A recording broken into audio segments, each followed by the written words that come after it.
6 8.5-inch bolts into a bag.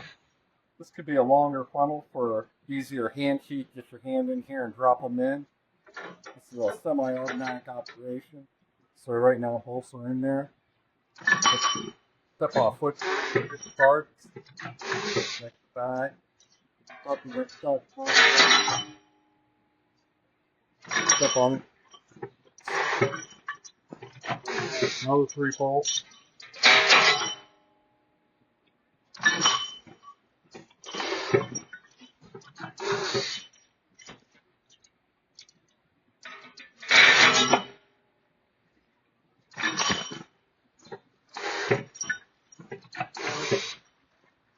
And that's that'd be hand feeding. Again, this funnel isn't set up for this. It could be longer, so it'll be easier to drop the parts into, and then the weigher can dump the smaller parts into the main part of the funnel.